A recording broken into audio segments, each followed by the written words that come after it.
If you ask Volkswagen what the fastest color is, their answer will be a resounding one: blue.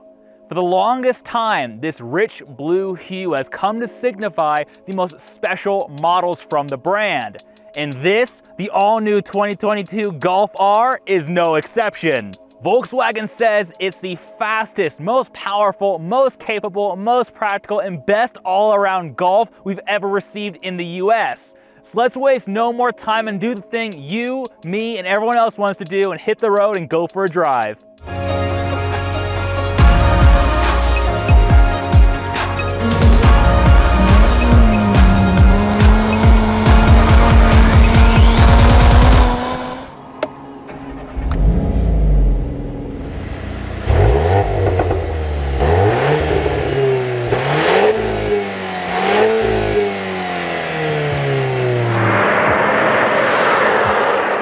This spicy VW is powered by a 2-liter turbocharged engine that sends power to all 4 wheels via a 4-motion all-wheel drive system.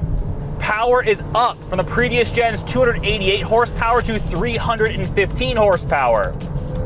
And that's complemented by a healthy 295 pound-feet of torque, though asterisk there. The asterisk is that DSG-equipped Golf Rs technically produce 310 pound-feet of torque. It's the same as Europe's Golf R with the performance package option. The 6-speed stick, well, VW claims it makes 280 pound-feet of torque. Will you feel that difference in the real world? Absolutely not. This is the same basic EA 888 engine you can find in the Golf GTI, though it benefits from a turbocharger upgrade. That's where the extra power comes from. While that means there is a hair of turbo lag at low around town speeds, once you get up and going, especially over about 2,000 RPM, this thing is absolutely flying. If you go for the DSG, this thing will do 0 to 60 in 4 seconds flat. It is seriously quick. The manual will still do the deed in a high 4-second range. It's really up to how much clutch abuse you want to subject this thing to. Either way, you get a top speed that's limited to a mere 155 miles an hour. And trust me, when you roll into the throttle in this thing, especially on the freeway, it is prodigious how quickly it accrues speed, like right now. A big part of that speed comes from the transmission, and there are 2 choices available. A 6-speed manual is standard, and we need to give massive kudos to Volkswagen for that, for continuing to offer a 6-speed stick in the Golf R. Volkswagen of America teased the idea of offering this new Mark 8 Golf R as being DSG only, but US Volkswagen fans revolted and cried foul. So actually, we'll kudos to you guys too for making this a reality. The alternative is an $800 upgrade to the 7-speed DSG. I was lucky enough to drive both versions back to back, the DSG first and now the 6-speed manual, and the DSG is faultless, as you might expect. It's so smooth and refined around town. When you up here in a winding road like this, it's quick and active and really engaging and exciting, and the quick gearing makes it go bang, bang, bang through the gears. It is quite good. Though driving enthusiasts will no doubt want to go for the 6-speed stick, which I'm happy to report is actually quite a good one. The clutch is light and easy to use in traffic, and this shifter, while it may not be as tight or precise as the Honda Civic Type R, is still an absolute joy to road through the gears. The only downside of the stick, as far as I can see it, is fuel efficiency, though part of that is definitely going to be up to the driver, as you can clearly see. The EPA says a Golf R equipped with the DSG will crack 30 mpg on the freeway, which is pretty impressive. Meanwhile, this 6-speed stick will just do 26 mpg. And it's a similar story around town. Expect about a 3 mpg drop overall. Though I suspect for the most hardcore enthusiasts, it simply will not matter because this is definitely the more fun of the two. It's funny, the DSG is so competent that when driving the Golf R around town, it almost feels kind of boring and sedate just because it is so smooth. The 6-speed stick definitely livens up the day-to-day commute and kind of makes things a bit more fun overall. Oh, hi there. It's your boy, just checking in. Are you enjoying the video so far? Well, of course you are. That's because this is some grade A primo content we're talking about. So go ahead and show your support by hitting the like and subscribe buttons. It's free and it helps the channel. All right, back to the video. What's funny is that despite the Golf R's accelerative capabilities, most people will be none the wiser looking at it from the outside. Since we don't get a regular Mark 8 Golf here in the US, we only get the GTI and the Golf R, that's really what I'll compare it to right now. The differences are subtle, but if you're cued in, you can tell. The 19-inch wheels are Golf R specific and look fantastic, much better than what you get on the GTI. There are other tells, like the silver mirror caps, which is something that Golf R actually cribbed from high-performance Audi models, which I think is pretty cool. A nice nod to the family tree. The side skirts are also more aggressive, as well as the front bumper being slightly tweaked as well. We also have a high-kick rear spoiler, which is normally part of the performance package in Europe, but is standard on US spec models like I mentioned. What's a bit funny is that in terms of exterior styling, the Golf R is only available in 3 colors. Black, white, and this blue, which is definitely the one to get. I just say it's a bit funny because you can get a GTI in all sorts of colors, including a really aggressive golden yellow color. All of these changes add to a really handsome looking hot hatchback that keeps a subtler profile than some of its competition, though those who know will know.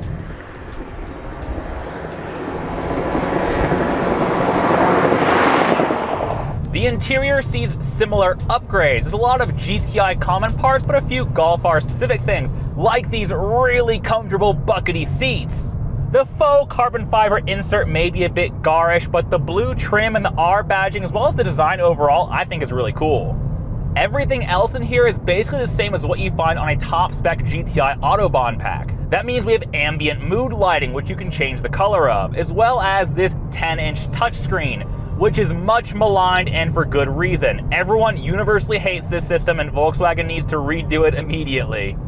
It relies on capacitive touch. There are no hard buttons here, even on the steering wheel, which is very, very annoying to use while you're driving.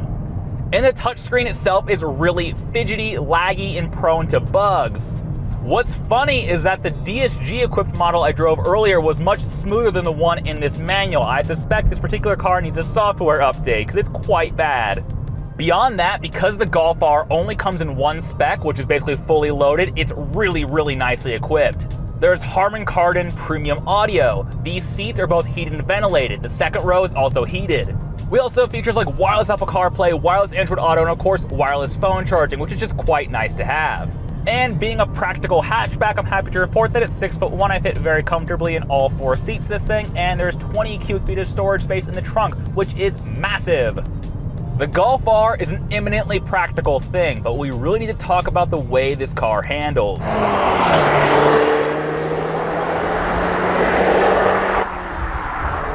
The Golf R has Volkswagen's DCC system. That's dynamic chassis control. Basically, when you toggle between the drive modes, the personality of this car is massively varied. Bundled in with DCC are adaptive dampers as standard, which means these fancy shock absorbers adjust for the difference in road condition as well as what mode you're in.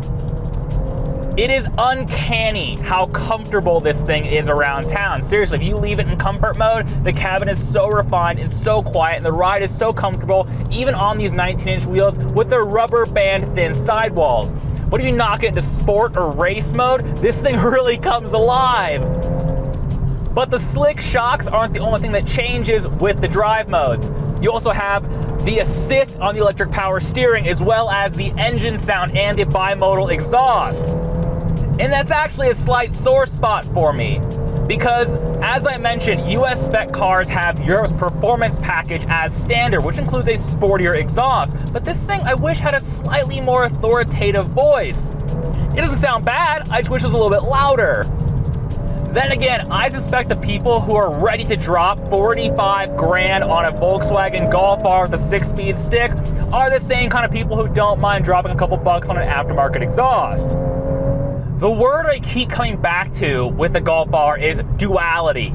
Around town, this thing is so sedate and so practical, it does almost feel a bit dull until you get up here on a winding road and really thrash it and you realize just how unbelievably capable this car really is.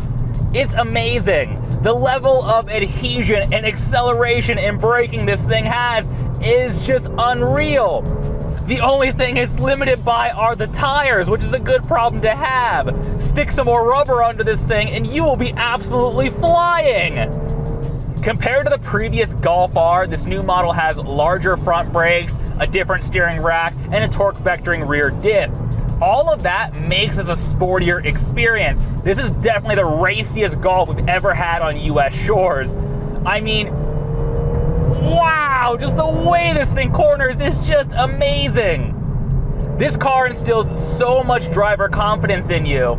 It will be a miracle if you buy one of these cars and don't get your license suspended within the first year. Seriously, it's that good. From behind the wheel, the only other hang-up I really have actually comes from driving around town. You see, the Golf R, like a lot of modernish cars with manual transmissions, has hill start assist. Basically to hold the brakes for a second as you build the revs up and pull out the clutch so you don't roll back on steep hills, which sounds nice on principle. My BMW has a system that works quite nicely. However, it's a bit clunky in this Volkswagen. It really holds the brakes too long to the point where you'll almost stall the car, and I can't find a way to turn that system off, which is a bit annoying because LA does have some hilly roads. I suspect an aftermarket tune can turn that off, but still, it's a bit annoying. We have to talk about the elephant in the room, which is price. As I mentioned, the Golf R costs 45 grand, which is a big ask for a hot hatchback. It's definitely the most expensive thing on the market right now, which makes this a pricey proposition. But because the Golf R only comes in one trim, fully loaded, it actually makes a lot of sense. Because for 45 grand in any vehicle, this does technically have all the features I would ever want out of it. But I'm not wanting for anything from this driving experience. This thing even has some passive and active driving assists, which do make commuting that much nicer, like blind spot monitoring, lane keep assist, automatic collision braking, things like that. So in $45,000 worth of anything, it does ultimately feel like good value. It's a bit difficult to find direct competition to the Golf R because it's almost in a class of one. At the time of this filming, there are so few all-wheel drive cars with manual transmissions you can even buy that it makes this comparison a bit tough. There's no more Evo, there's no more STI. The only thing Subaru makes that compares at all is the WRX, and let's be honest, they're in a different league in terms of performance, comforts, and conveniences. This is a much more refined, better vehicle for most people. The Honda Civic Type R is a great point of reference for this vehicle, though of course, if all-wheel drive's a deal breaker, the Honda being front-wheel drive only, well, that's going to seal the deal for the VW. The forthcoming GR Corolla looks like a really spicy alternative with its turbocharged triple and 300 horsepower. Though the personality of the two cars are so different, it's almost not fair to compare them. Toyota is positioning the GR Corolla as this rally-bred track car for the street sort of thing, while this is a much more refined and borderline luxury car-like experience by comparison. It's funny, you can almost compare this thing with, say, the Audi S3, right back into the family tree. Though I would say this makes a great case for itself because it's thousands of dollars less while ultimately being more geared towards enthusiast driving with the inclusion of the stick and ultimately a sportier drive. A minute ago I referenced the Golf GTI Autobahn Edition because these two are directly comparable in terms of equipment. And so while a GTI has a much lower base price than this, once you option it up apples to apples as this vehicle, there's only a 5 grand difference in it. And I think for the more hardcore enthusiast out there who just wants the best, the 5 grand for all-wheel drive, more power, better looks, things like that, it's just gonna be worth it to you. And if you're a Volkswagen enthusiast, well, it's a no-brainer.